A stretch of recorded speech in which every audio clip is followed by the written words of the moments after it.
ওকে, তাহলে এখন পর্যন্ত তোমাদের আমি সংক্ষিপ্ত প্রশ্নের জন্য মোস্ট ইম্পর্টেন্ট 3টা ম্যাথ করালাম। তো এই 3টা ম্যাথ আশা করছি। আসসালামু আলাইকুম, ইলেকট্রিক্যাল সার্কিট 2 এর আবারও একটি নতুন ক্লাসে তোমাদের সকলকে স্বাগত জানাচ্ছি। আজকে আমরা প্রথম অধ্যায়ের পার্ট 2 নিয়ে তোমাদের মাঝে হাজির হয়েছি। তো পার্ট 2তে আমরা এখানে বেশ কিছু সংক্ষিপ্ত প্রশ্নের জন্য বেশ কিছু ম্যাথ করব। তার আগে বলে রাখি, আমি কিন্তু এর আগে পার্ট 1 করাইছিলাম, তাই না? তো সেখানে কিন্তু তোমরা বেসিক কিছু টপিকস শিখেছিলে। তো সেই বেসিক টপিকস সহ ওই বিষয়গুলো এখানে অবশ্যই দরকার হবে, বিধায় তোমাদের প্রথম পার্টে সেগুলো শিখাইছিলাম। তো সেখান থেকে আমরা আজকে পার্ট 2তে সংক্ষিপ্ত প্রশ্নের জন্য মোস্ট ইম্পর্টেন্ট কয়েকটা ম্যাথ করব। এগুলো সংক্ষিপ্ত প্রশ্নের জন্য ইম্পর্টেন্ট, এবং এই প্রশ্নগুলো তুমি যদি সলভ করতে পারো তাহলে দেখা যাবে তোমার জন্য রচনামূলক প্রশ্নে যে ম্যাথগুলো থাকবে সেগুলো খুব ইজি হয়ে যাবে। সুতরাং রচনামূলকের বড় বড় ম্যাথগুলো করার আগে তোমাকে অবশ্যই সংক্ষিপ্তের জন্য এই ম্যাথগুলো প্র্যাকটিস করতে হবে। চলো আমরা শুরু করি। তো প্রথমত আমরা একটা প্রশ্ন নিচ্ছি। প্রশ্নটা হচ্ছে,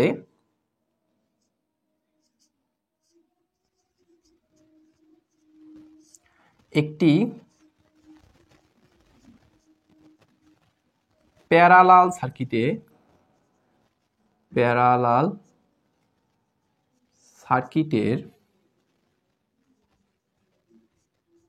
সার্কিটের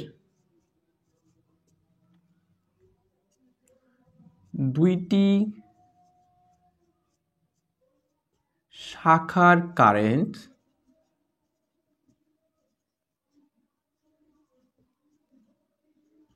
যথাক্রমে, দেখো খেয়াল করো, প্রশ্নে বলছে যে একটি প্যারালাল সার্কিটের দুইটি শাখার কারেন্ট যথাক্রমে 5+j6 এম্পিয়ার এবং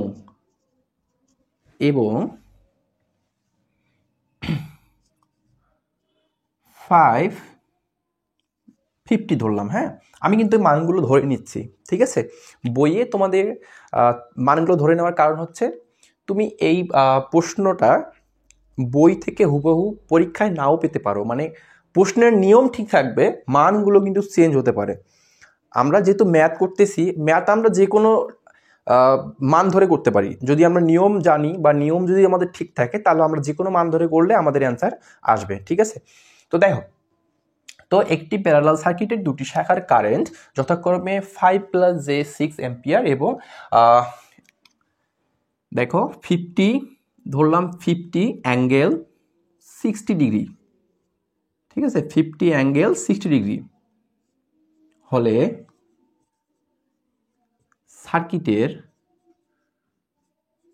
সার্কিটের মোট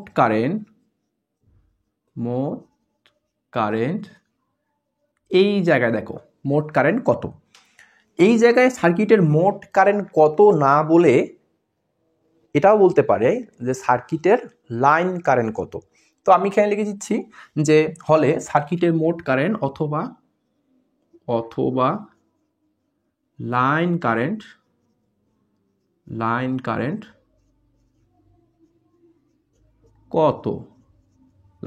কত। ওকে, দেখো, তো একটি প্যারালাল সার্কিটের দুটি শাখার কারেন্ট যথাক্রমে 5+j6 অ্যাম্পিয়ার, আরেকটা দিছে এবং 50 অ্যাঙ্গেল 60 ডিগ্রি। আচ্ছা, এখানে আমরা অ্যাম্পিয়ার রাখলাম। হ্যাঁ, যেহেতু এগুলো কারেন্টের মান, আমরা অ্যাম্পিয়ার এককে প্রকাশ করব। তাহলে এত অ্যাম্পিয়ার হলে সার্কিটের মোট কারেন্ট অথবা লাইন কারেন্ট কত। আচ্ছা চলো এখন আমরা সলভ করি। তো প্রথমত আমরা এখানে সমাধান স্টার্ট করতেছি। সমাধান একটু মনোযোগী হও। দেখো, প্যারালাল সার্কিটে তো অবশ্যই শাখা থাকবে, তাই না? শাখা ছাড়া কিন্তু কখনো প্যারালাল সার্কিট কল্পনা করা যায় না। কারণ প্যারালাল সার্কিটে কি হয়, কারেন্টগুলো ভাগ হয়ে যায় কিন্তু ভোল্টেজগুলো সমান থাকে। তো আমি এখানে ভোল্টেজ বিষয়টা নিয়ে আসতে চাচ্ছি না, ভোল্টেজ আমাদের এখানে প্রয়োজন নাই, জাস্ট একটু দেখো, খুব ইজি কিন্তু। হ্যাঁ, আচ্ছা, একটি প্যারালাল সার্কিটের দুটি শাখার কারেন্ট যথাক্রমে দুইটা শাখার কারেন্ট দিয়ে দিচ্ছে, একটা হচ্ছে 5+j6 অ্যাম্পিয়ার, এটা হচ্ছে সেই কারেন্টের মান, আরেকটা কারেন্টের মান হচ্ছে এইটা। তো এখন তাহলে আমাদের দুইটা শাখার যেহেতু কথা বলছে, তাহলে আমরা দুইটা শাখার লিখি। প্রথম শাখার কারেন্ট দেওয়া আছে, লিখি দেওয়া আছে, দেওয়া আছে, দেওয়া আছে প্রথম শাখার কারেন্ট, প্রথম শাখার কারেন্ট, প্রথম শাখার কারেন্ট কত দেওয়া আছে দেখো, খেয়াল করো, 5+j6, 5+j6 অ্যাম্পিয়ার। আচ্ছা, তারপর দেখো, তারপর হচ্ছে দ্বিতীয় শাখার কারেন্ট, দ্বিতীয় শাখার কারেন্ট কত দেখো তো, দ্বিতীয় শাখার কারেন্ট হচ্ছে 50∠60°। আচ্ছা, এত অ্যাম্পিয়ার। Okay fine. আচ্ছা দেখো, তো এখানে কারেন্টের যে মান দুইটা দিয়ে রাখছে ওরা, একটা হচ্ছে খেয়াল করো, এটা কি ফর্মে দেওয়া আছে বলো তো, এটা হচ্ছে রেক্টেঙ্গুলার ফর্মে দেওয়া আছে। এই রেক্টেঙ্গুলার এবং পোলার তোমরা কিন্তু গত ক্লাসেই বেসিক সহ দেখে আসছো, তাই না? তাহলে এখানে এই যে রেক্টেঙ্গুলার ফর্মে একটা মান দেওয়া আছে কারেন্টের, আরেকটা মান দেওয়া আছে পোলার ফর্মে। আমরা জানি যেখানে অ্যাঙ্গেল থাকবে, যে মানে অ্যাঙ্গেল থাকবে সেটা হচ্ছে আমার পোলার ফর্মের মান, এবং যে মানে আমার এরকম যে অপারেটর থাকবে সেটা হচ্ছে আমার কি, সেটা হচ্ছে আমার রেক্টেঙ্গুলার ফর্মের মান। আচ্ছা ওকে ফাইন, তাহলে আমাদের যে দুটো শাখার কারেন্টের মান দিয়ে দিয়েছে আমরা লিখে ফেলছি। এখন কথা হচ্ছে যে ভাইয়া আমাদের প্রশ্নে কি বলছে, প্রশ্নে আমাদের কিন্তু মোট কারেন্ট অথবা লাইন কারেন্ট বের করতে বলছে, তাই না? তাহলে মোট কারেন্ট অথবা লাইন কারেন্ট বের করতে গেলে আমরা জানি শাখার যেহেতু বলছে, তাহলে মোট কারেন্টটা যোগ করলেই হয়ে যাচ্ছে। যেহেতু দুইটা শাখার কারেন্ট ওরা দিয়ে দিছে, আমরা যদি দুইটা শাখার কারেন্ট যোগ করে দিই তাহলে আমরা মোট কারেন্ট পাবো, অথবা আমরা লাইন কারেন্টও পেয়ে যাবো, তাই না? আচ্ছা, তাহলে আমরা কি ডিরেক্ট এখন যোগ করে দিব, এটার সাথে এটা যোগ করে দিব? হ্যাঁ, এটার সাথে এটা যোগ করে দিব। এখন কথা হচ্ছে তুমি চাইলে এই ম্যাথটা ক্যালকুলেটর ইউজ না করেও সলভ করতে পারবা। কিভাবে ক্যালকুলেটর ইউজ না করে কিভাবে সলভ করতে পারবা? এই যে এখানে যে মানটা দেখতে পাচ্ছ, ক্যালকুলেটরের প্রয়োজন আছে ছোট্ট একটু জায়গায়, সেটা হচ্ছে তুমি চাইলে কিন্তু এই যে পোলার ফর্মের মানটা, এই পোলার ফর্মের মানটাকে তুমি চাইলে কিন্তু সহজেই রেক্টেঙ্গুলার ফর্মে নিয়ে আসতে পারবা, দেন এই দুই মানটাকে যোগ করে দিলেই হয়ে যাবে। আচ্ছা দেখো, আমরা এটাকে যদি রেক্টেঙ্গুলার ফর্মে নিয়ে আসি তাহলে কি হচ্ছে দেখো তো, খেয়াল করো তো। তাহলে আমরা যদি এখানে এটাকে যদি রেক্টেঙ্গুলার ফর্মে নিয়ে আসি, আচ্ছা দেখো,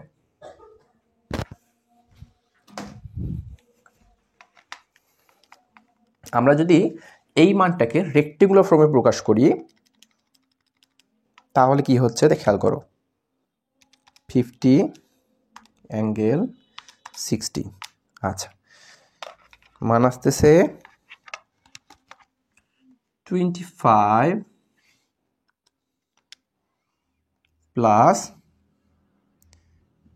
J43.30।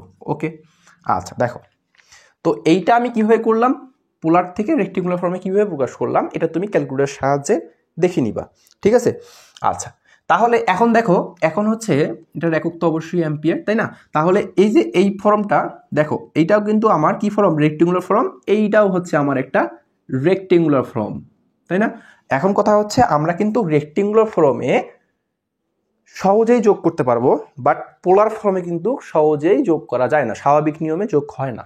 পোলার ফর্ম মনে রাখবা যে পোলার ফর্মে কিন্তু স্বাভাবিক নিয়মে যোগ বিয়োগ করা যায় না, রেক্টেঙ্গুলার ফর্মে স্বাভাবিক নিয়মে যোগ বিয়োগ করা যায়, পোলার ফর্মে স্বাভাবিকভাবে গুণ ভাগ করা যায়।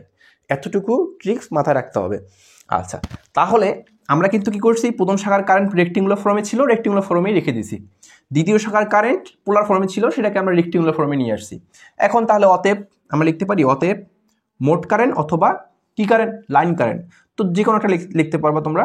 তো আমি লিখলাম মোট কারেন্ট, মোট কারেন্ট, মোট কারেন্ট আইটি লিখলাম। হ্যাঁ, তুমি চাইলে এখানে আইএলও লিখতে পারো, যদি সেটাকে লাইন কারেন্ট ধরে নাও তাহলে আইএল লিখবা, আর আমি আইটি লিখছি কারণ এখানে টোটাল কারেন্টকে বোঝাচ্ছে।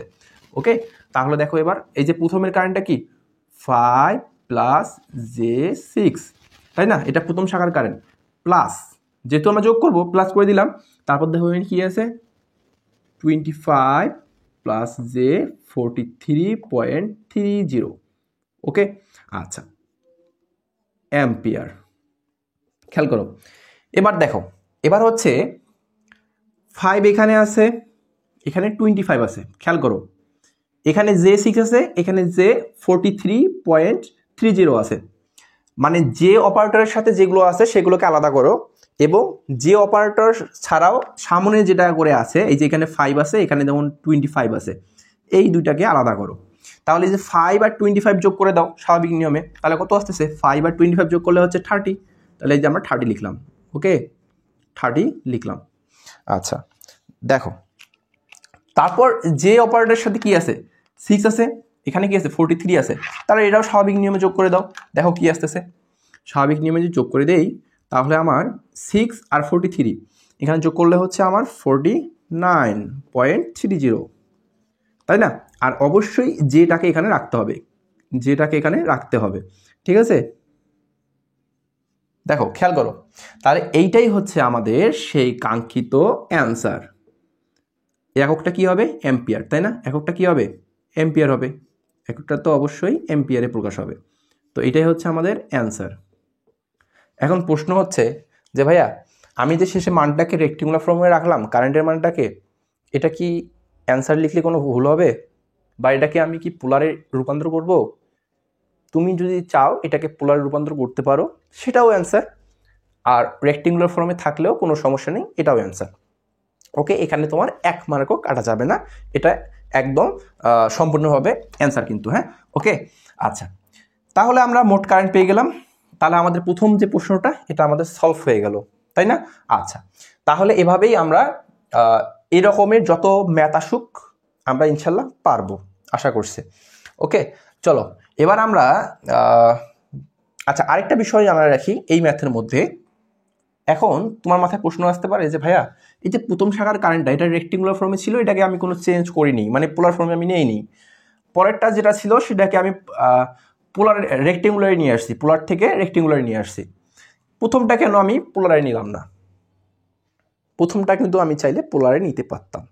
যদি আমি প্রথমটাকে পোলারে নেই, খেয়াল করো, যদি আমি প্রথমটাকে পোলারে নেই, এটা যেটা থাকবে এটাকেও পোলারে রাখবো, এটাকে রেক্টেঙ্গুলার ফর্মে নিয়ে আসা যাবে না।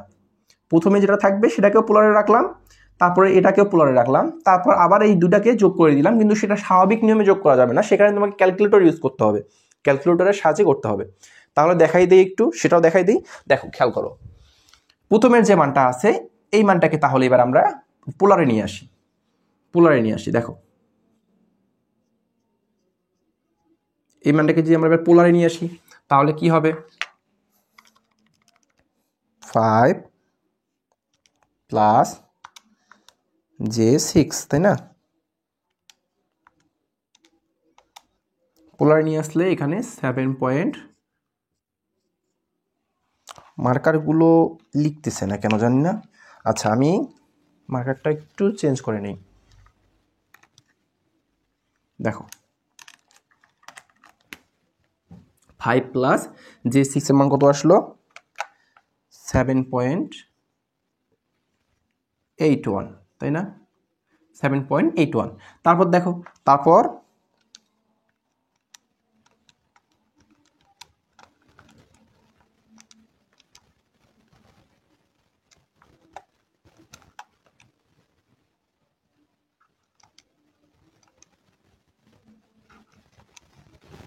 অ্যাঙ্গেল, দেখো তারপর অ্যাঙ্গেল কত আসতেছে? 50.19 অ্যাম্পিয়ার। ওকে, আচ্ছা, দেখো তো এখানে একটু খেয়াল করো, নিচের যে মানটা, এই মানটাকে তো আমরা পোলার থেকে রেক্টেঙ্গুলার নিয়ে আসছি, তাই না? তো এটাকে আমাকে আর রেক্টেঙ্গুলার প্রকাশ করার কোনো প্রয়োজন নাই। ওকে, আচ্ছা, এইভাবে রাখো, অ্যাম্পিয়ার। ওকে, আচ্ছা এবার আমরা দেখো নিচে তো রেক্টেঙ্গুলার ফর্মে দুইটাকে যোগ করছি তাই না, এবার আমরা পোলার ফর্মে দুইটাকে যোগ করি, বাট সেটা আমাদের স্বাভাবিক নিয়মে যোগ করা যাবে না, এটাকে আমাদের ক্যালকুলেটরের সাহায্যে যোগ করতে হবে। ক্যালকুলেটরের সাহায্যে যোগ করতে হবে, স্বাভাবিক নিয়মে তুমি যোগ করতে পারবে না।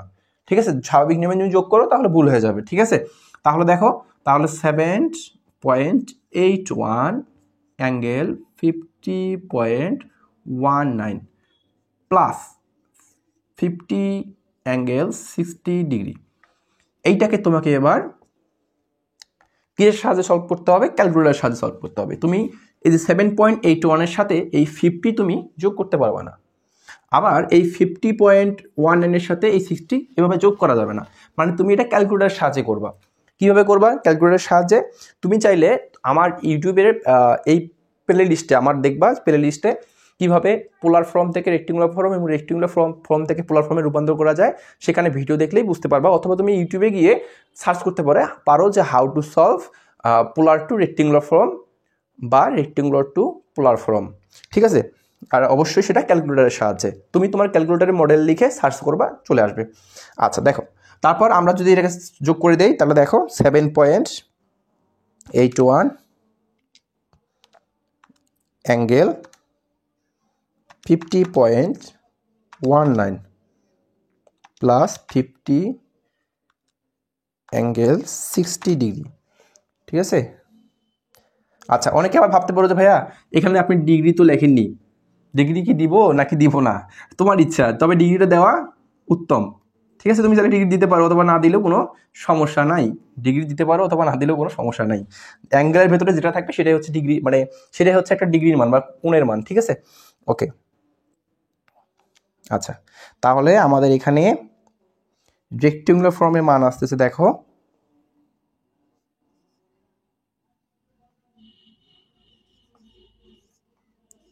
30,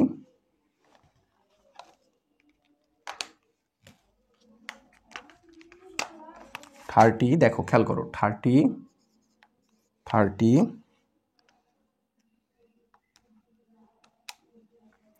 প্লাস যে 49.30। ওকে, এখন কথা হচ্ছে তুমি চাইলে এটা অ্যাম্পিয়ার, তো এইটাই হচ্ছে আমার অ্যান্সার। তুমি চাইলে এটাকে আবার পোলার ফর্মেও নিয়ে আসতে পারো, বাট দরকার নাই, তুমি চাইলে নিয়ে আসতে পারবা, ওটাও অ্যান্সার, কোনো সমস্যা নেই। অথবা তুমি চাইলে এই জায়গায় শুধুমাত্র পোলার ফর্মের মানটাও লিখে দিতে পারো, এটাকে পোলার ফর্ম করে এখানে রাখতে পারবে। ঠিক আছে, বিভিন্নভাবে করলে হবে, কিন্তু অ্যান্সার একই আসবে। ওকে, ঠিক আছে। আচ্ছা তাহলে আমরা প্রথম এই ম্যাথটা সলভ করে ফেললাম, এই নিয়মে সব ম্যাথ তোমরা পারবা আশা করছি। আচ্ছা চলো এবার আমরা আরেকটি ম্যাথ সলভ করি। দেখো খেয়াল করো,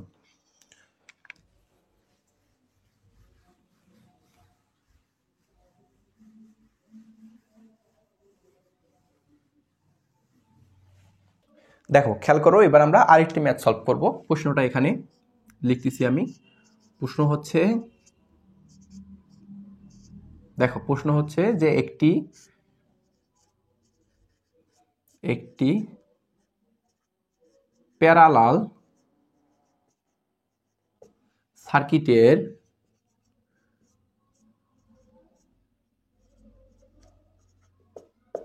তিনটি শাখার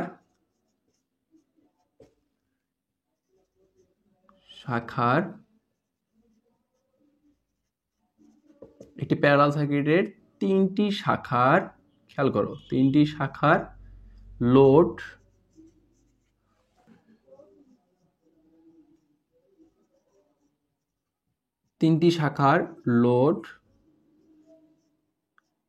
যথাক্রমে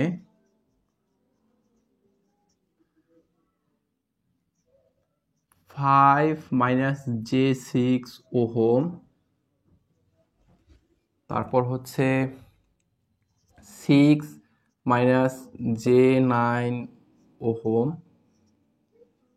এবং দেখো 6+j8 ওহম। আমি মানগুলো আমার মতো করে ধরে নিলাম। হ্যাঁ, ওকে ফাইন। তাহলে একটি সার্কিটের একটি প্যারালাল সার্কিটের 3টি শাখার লোড যথাক্রমে 5 - j6 ওহম, তারপর হচ্ছে কি দেখো, তারপর হচ্ছে 6 - j6 ওহম, তারপরে এবং 6 + j8 ওহম হলে হলে হলে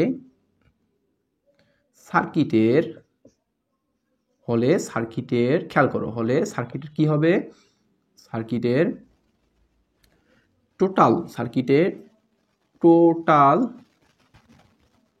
ইম্পিডেন্স কত,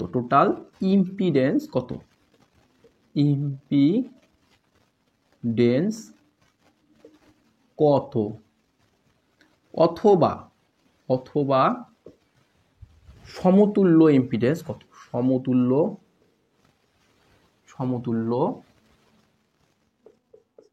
ইম্পিডেন্স কত, ভালো করে খেয়াল করবা। দেখো, একটি প্যারালাল সার্কিটের 3টি শাখার লোড যথাক্রমে 5 - j6 ওহম।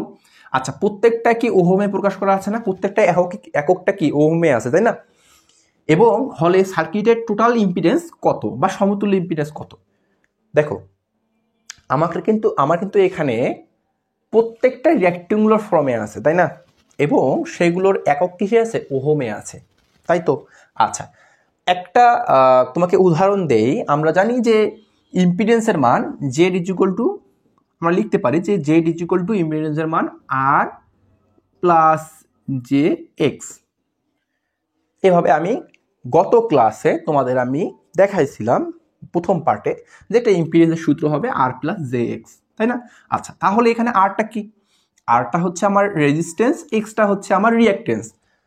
তাহলে এখানে একটু খেয়াল করো তোমরা, যদি আমি প্রথম এখানে লোডের কথা বলি, দেখো 3টি শাখার লোড, প্রথম লোড এটা, দ্বিতীয় এটা, তৃতীয় এটা। তো 3টা লোড যেহেতু দেওয়া আছে, এই লোড 3টাকে কিন্তু আমরা চাইলে 3টা ইম্পিডেন্স বলতে পারি। কিভাবে দেখো তো, একটু খেয়াল করো। 5 - j6, আচ্ছা 5 - j6, এখানে আমরা জেড ইকুয়াল টু আর এর জায়গায় 5 বসাতে পারি, খেয়াল করো, আর এর জায়গায় 5 বসাতে পারি, প্লাস, যেহেতু এখানে মাইনাস আছে আমরা এখানে প্লাস রাখতে পারবো না, আমাকে এখানে মাইনাস রাখতে হবে। এক্স মানে কি, রিঅ্যাকটেন্সের মান, এটা 6, তাহলে আমরা এখানে এই যে 6 করে দিলাম। তাহলে প্রত্যেকটাই কিন্তু আমরা এভাবে ইম্পিডেন্স আকারে লিখতে পারবো, প্রত্যেকটা লোড, শাখার লোড আমরা এইভাবে ইম্পিডেন্স আকারে লিখতে পারবো। খুব সহজ না? আচ্ছা, তাহলে দেখো, তাহলে হচ্ছে আমরা এখানে লিখতে পারি যে সমাধানে গিয়ে লিখতে পারি, একটু খেয়াল করো যে আমরা সমাধানে গিয়ে লিখতে পারি,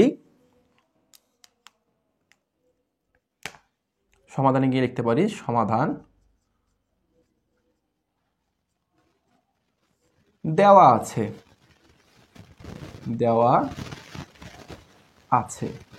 খেয়াল করো, দেওয়া আছে Z1, যেহেতু 3টি শাখার কথা বলছে, Z1টা আমি ধরে নিলাম প্রথম শাখার ইম্পিডেন্স, Z1কে আমি ধরে নিলাম প্রথম শাখার ইম্পিডেন্স, তাহলে এইটা না প্রথম, তাহলে 5 - j6 ওহম। তারপর Z2 ইকুয়াল টু, দেখো কি আছে, 6 - j6 ওহম, ভালো কথা। তারপর দেখো Z3 equal to 6 + j8 ohm. আচ্ছা, তাহলে আমাদের বের করতে হবে কি, দেখো তো, আমাদের বের করতে হবে টোটাল ইম্পিডেন্স বা সমতুল্য ইম্পিডেন্স। তাহলে আমরা এখানে লিখতে পারি যে সমতুল্য ইম্পিডেন্স,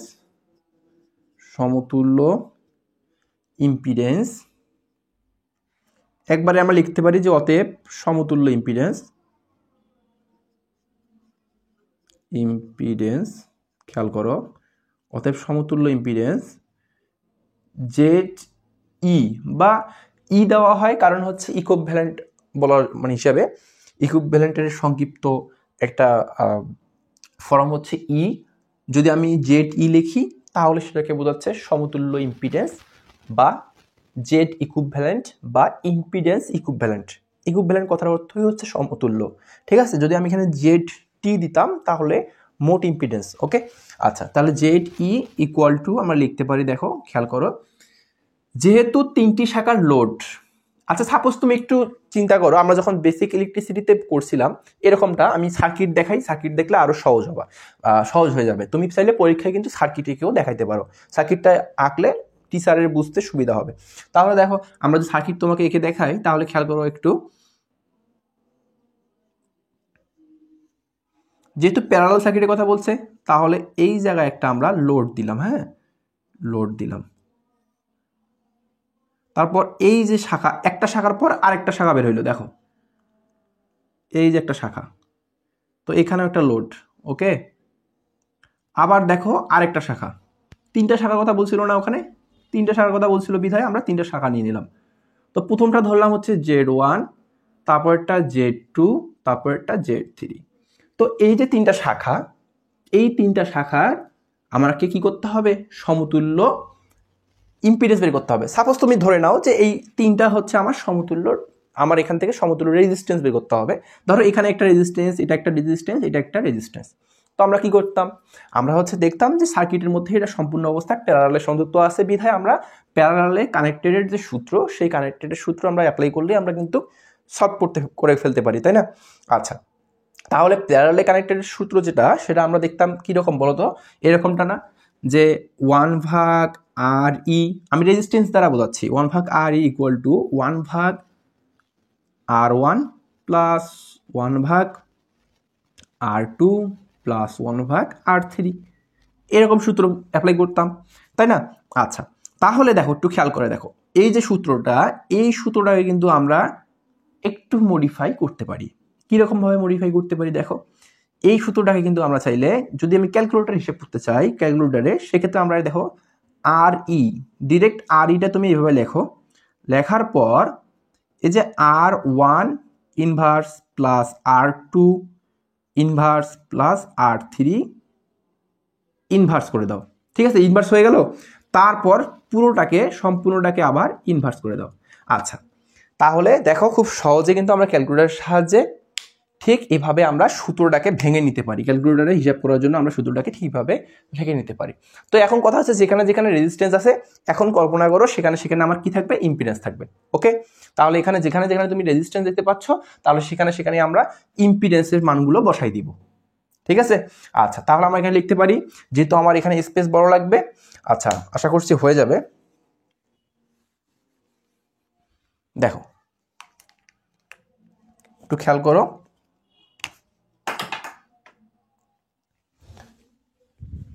ওকে।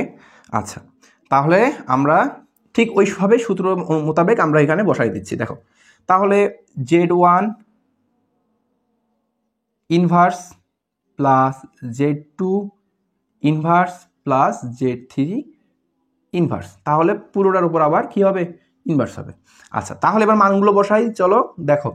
তাহলে হচ্ছে Z1 মান কত, 5 - J6, তাহলে 5 - J6, তারপর কি হবে, ইনভার্স হবে। কিন্তু এখনো আমরা জাস্ট দেখো খেয়াল করো, এই Z1 এর মানটা কিন্তু বসাইলাম ইনভার্স দিয়ে, হ্যাঁ, প্লাস আছে প্লাস দিলাম। এবার Z2 এর মান বসাই, 6 - J6, এই যে ইনভার্স দিয়ে দিলাম, প্লাস এবার Z3 মান বসাই, Z3 মান কত, এখানে Z3 মান হচ্ছে এখানে 6 প্লাস J8, তাই না? 6 প্লাস Z8। আচ্ছা, তাহলে দেখো এখানে কি হচ্ছে, এই যে ইনভার্স ছিল, ইনভার্সটা দিয়ে দিলাম। আচ্ছা, আবার দেখো সম্পূর্ণটার উপরে আবার কি আছে, ইনভার্স আছে, তাই না? তাহলে আমরা আবার সম্পূর্ণটার উপরে ইনভার্স দিয়ে দিতে পারি, ওকে। আচ্ছা চলো, এবার আমরা ক্যালকুলেটরের সাহায্যে একবারই সলভ করতে পারবো, ঠিক আছে? ক্যালকুলেটরের সাহায্যে আমরা একবারই সলভ করতে পারবো। দেখো আমি এখানে ঠিক যতটা ব্র্যাকেট ইউজ করছি, তোমরাও ঠিক অতটাই ব্র্যাকেট ইউজ করবা, এবং যেখানে যেটা যেভাবে আছে সেটা সেভাবেই রেখে যাবা, ঠিক আছে? ব্র্যাকেট ওইভাবেই দিয়ে যাবা, ওকে। চলো আমরা শুরু করি। তাহলে প্রথমে একটা ব্র্যাকেট ছিল, একটা ব্র্যাকেট দিলাম, তারপর আবার একটা ব্র্যাকেট ছিল, আবার একটা ব্র্যাকেট দিয়ে দিলাম, তারপর 5 - 6 J6, আবার ব্র্যাকেট ক্লোজ, আবার কি হবে, ইনভার্স হবে, তারপর আবার প্লাস, আবার ব্র্যাকেট 6 - J6, তারপর ব্র্যাকেট ক্লোজ, তারপর ইনভার্স, তারপর প্লাস, আবার ব্র্যাকেট, তারপর 6 প্লাস জে 8, তাই না? তাহলে হচ্ছে তারপর ব্র্যাকেট ক্লোজ, আবার ইনভার্স, তারপর আবার সর্বশেষ এই যে ব্র্যাকেট দিয়ে দিব, সর্বশেষ ব্র্যাকেট দিয়ে দিলাম, আবার ইনভার্স আছে, আবার ইনভার্স দিয়ে দিলাম। তারপর এবার ইকুয়াল করো। তো ইকুয়াল করলে আমার প্রথমের যে মানটা আসবে এই মানটা কিন্তু রেক্টেঙ্গুলার ফর্মে একটা মান।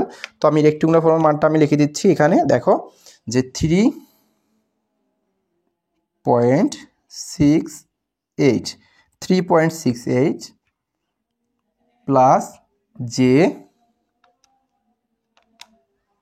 সরি মান যেহেতু মাইনাস আসছে আমরা এখানে মাইনাস লিখবো, হ্যাঁ মানটা কিন্তু মাইনাস আসছে, হ্যাঁ তো মাইনাস জে 1.66, তো এইটাই হচ্ছে আমাদের মূলত অ্যান্সার, এইটাই হচ্ছে আমাদের অ্যান্সার। তো শেষে আমাদের একক অবশ্যই লিখতে হবে। এককটা কি হবে বলো তো?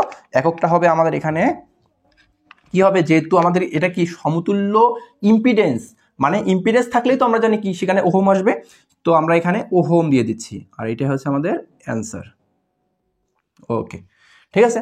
তাহলে ঠিক এভাবেই আমরা কিন্তু এখানে এই ধরনের যত ম্যাথ থাকবে তোমরা এইভাবেই এই নিয়মেই সলভ করবা। ওকে, আচ্ছা ঠিক আছে। তাহলে আমরা দুইটা নিয়মের সংক্ষিপ্তের জন্য ইম্পর্টেন্ট ম্যাথ দেখলাম। চলো এবার আমরা আরেকটা নিয়মে, সংক্ষিপ্ত নিয়মে আমরা আরেকটা ম্যাথ দেখি। চলো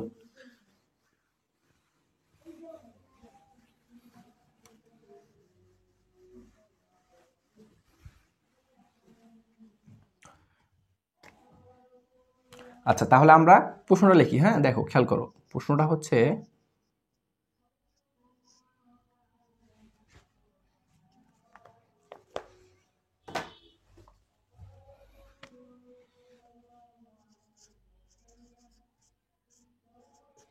একটি প্যারালাল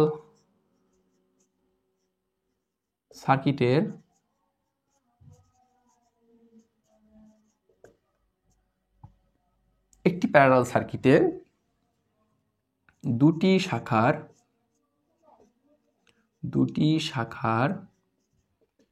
ইম্পিডেন্স, হ্যাঁ দুটি শাখার ইম্পিডেন্স যথাক্রমে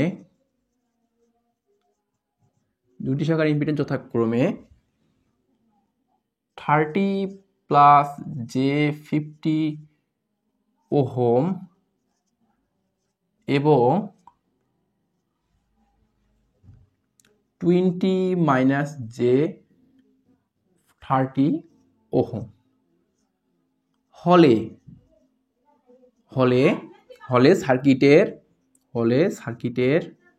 সার্কিটের সমতুল্য, হলে দেখো খেয়াল করো, হলে সার্কিটের সমতুল্য অ্যাডমিটেন্স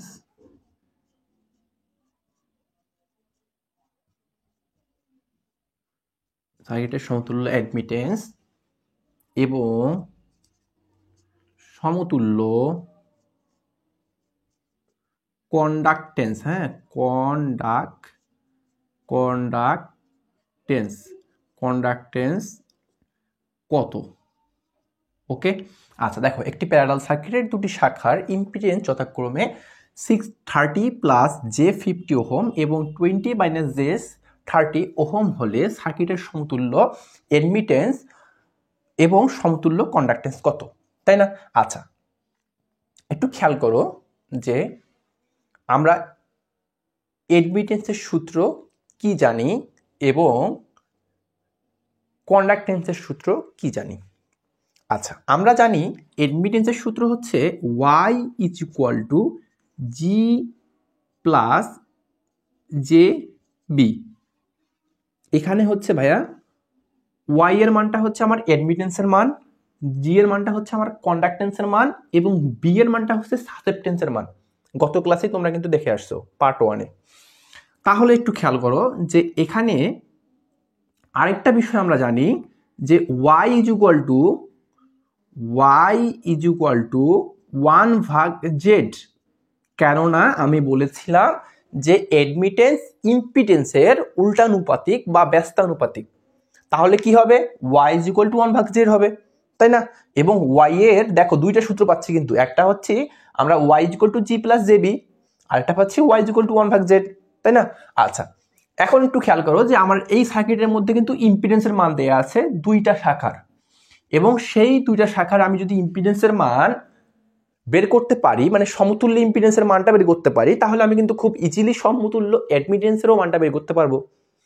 দেখো খেয়াল করো যে তুমি যদি এই সার্কিটের এর আগে যে ম্যাথটা করাইলাম সেই ম্যাথ অনুযায়ী তুমি যদি এই সার্কিটের সমতুল্য ইম্পিডেন্সের মানটা বের করতে পারো, তাহলে সেখান থেকে তুমি চাইলে সমতুল্য অ্যাডমিটেন্সের মানটাও নির্ণয় করতে পারবা। কিভাবে? এই সূত্রের সাহায্যে। চলো তোমাদের একটু আমি করে দেখাই কিভাবে সম্ভব। তাহলে প্রথমত আমরা লিখব যে সমাধান দেওয়া আছে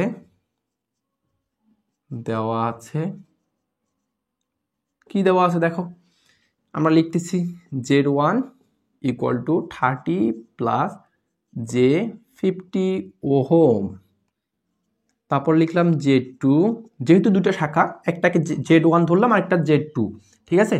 তাহলে 20 মাইনাস J30 ওহম। ওকে, আচ্ছা, তারপর দেখো, তারপর হচ্ছে অতএব ZE অর্থাৎ সমতুল্য ইম্পিডেন্স ইকুয়াল টু আমরা লিখতে পারি যে, দেখো একবারে আমি লিখতেছি কিন্তু, আচ্ছা ঠিক আছে একবারে না, আমি ভেঙে ভেঙে দেখাচ্ছি। প্রথমে Z1 inverse 1 plus Z2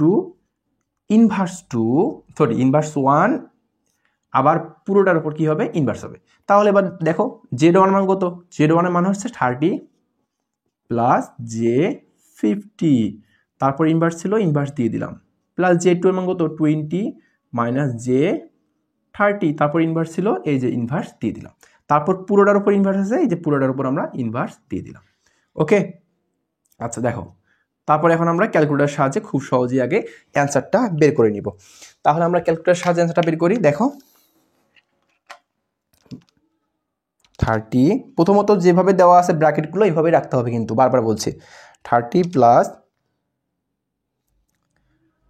J50, তাই না? ব্র্যাকেট ক্লোজ, তারপর হচ্ছে ইনভার্স প্লাস আবার ব্র্যাকেট 20 মাইনাস J30,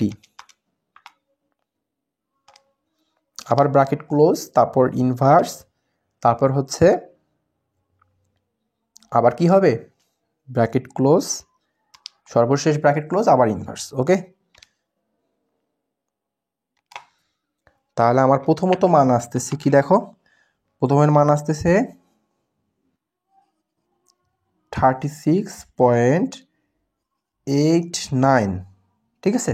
আচ্ছা 36.89 এতটুকু লিখলেই হবে। তারপর দেখো মাইনাস J12.75, আচ্ছা 75 এর জায়গায় তুমি চাইলে 76ও লিখতে পারো। ওকে, আচ্ছা তাহলে এত ওহম, এটা তুমি কি পাচ্ছ সমতুল্য ইম্পিডেন্সের মান পাচ্ছ কিন্তু। তাহলে দেখো এবার আমরা কিন্তু চাইলে খুব সহজেই সমতুল্য অ্যাডমিটেন্সের মানটাও নির্ণয় করতে পারি এবং কন্ডাক্টেন্সের মানটাও নির্ণয় করতে পারি। কিভাবে সমতুল্য অ্যাডমিটেন্সের মান নির্ণয় করবো দেখো, তাহলে আমরা লিখতে পারি যে অতএব সমতুল্য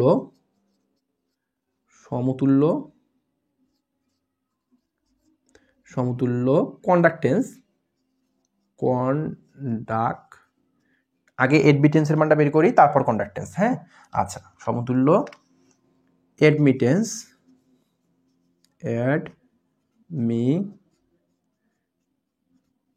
দেখো সমতুল্য অ্যাডমিটেন্স y দ্বারা যেহেতু প্রকাশ করি, y ইকুয়াল টু 1/z, জেডের জায়গায় আমরা ZE দিয়ে দেবো। হ্যাঁ, আচ্ছা দেখো তাহলে 1/ZE, তাহলে ZE মান কত এখানে দেখো তো, ZE মান হচ্ছে 36.89 মাইনাস J12.76 ইকুয়াল, দেখো কি আসতেছে মানটা, তাহলে প্রথমে আমরা 1 ভাগ দিয়ে দিলাম 36.89 মাইনাস J, তাই না 12.76, তারপর ওকে, তাহলে আমরা মান পাচ্ছি, দেখো মান পাচ্ছি 0.0242, তারপর প্লাস যে 8.37। আচ্ছা দেখো তো আমরা এটা কিসের মান বের করছি, সমতুল্য অ্যাডমিটেন্সের মান। সমতুল্য অ্যাডমিটেন্সের একক কি? অ্যাডমিটেন্সের একক কি বলতো? অ্যাডমিটেন্সের একক হচ্ছে মোহ। অ্যাডমিটেন্সের একক কি? মোহ। এক কথায় বিপরীত হবে ওহমের বিপরীত। ওকে, আচ্ছা মোহ দিয়ে দিলাম। এখন আসো, এখন হচ্ছে আমরা সমতুল্য অ্যাডমিটেন্সের মান বের করছি, আমাদের একটা অ্যান্সার কিন্তু বের হয়ে আসছে, এটা হচ্ছে একটা অ্যান্সার। ওকে, আচ্ছা তাহলে এবার যদি আমরা সমতুল্য কন্ডাক্টেন্সের মান বের করতে চাই তাহলে কেমনে করব? দেখো আমরা জানি y is equal to G plus J B. তাহলে দেখো এখানে সমতুল্য admittance y is equal to 0. আচ্ছা আমি এই মানটা একটু লিখে দেখাই। দেখো y ইকুয়াল টু, এই যে y ইকুয়াল টু কি আছে এখানে 0.0242 প্লাস যে 8.37, তাই না? আচ্ছা মোহ। ওকে, আচ্ছা দেখো তো এখন এটা y এখানে ঠিক আছে, ইকুয়াল ইকুয়াল জি, দেখো 0.0242, এটা হচ্ছে আমার জি এর মান। এটা কিসের মান? এটা হচ্ছে আমার এই যে জি, এই জি এর মান, প্লাস প্লাস, ঠিক আছে, জে, এই যে জে বি 8.37, তাহলে বি এর মানটা কি? বি এর মানটা হচ্ছে 8.37, তাহলে এইটা হচ্ছে আমার জি এর মান, এইটা হচ্ছে আমার বি এর মান, তাই না? উপরের সূত্র থেকে আমরা পাচ্ছি এটা জি এর মান, এটা বি এর মান। তাহলে এই ওয়াইটা হচ্ছে আমার সমতুল্য অ্যাডমিটেন্স, তাহলে এইটা হচ্ছে আমার সমতুল্য কিসের মান? জি এর মান। আর জি কে কন্ডাক্টেন্স। তারপর তোমাকে যদি কখনো প্রশ্নে বলে যে সমতুল্য সাসেপ্টেন্সের মান বের করো, তাহলে এইটাই হবে আমার সমতুল্য সাসেপ্টেন্সের মান। যেহেতু প্রশ্নে বলে নাই তাহলে আমরা শুধুমাত্র জি এর মানটা লিখি। তাহলে অতএব সমতুল্য কন্ডাক্টেন্স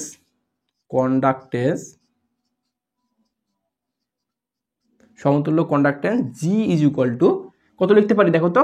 0.0242।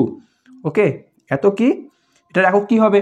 কন্ডাক্টেন্সের একক, অ্যাডমিটেন্সের এককও যা, কন্ডাক্টেন্সের এককও তা, এবং সাসেপ্টেন্সের এককও তাই হবে। তাহলে এটা একক কি হবে? মোহ। ওকে, তাহলে এটা হচ্ছে আমার আরেকটা অ্যান্সার। শেষ। ওকে, তাহলে এখন পর্যন্ত তোমাদের আমি সংক্ষিপ্ত প্রশ্নের জন্য মোস্ট ইম্পর্টেন্ট 3টা ম্যাথ করালাম।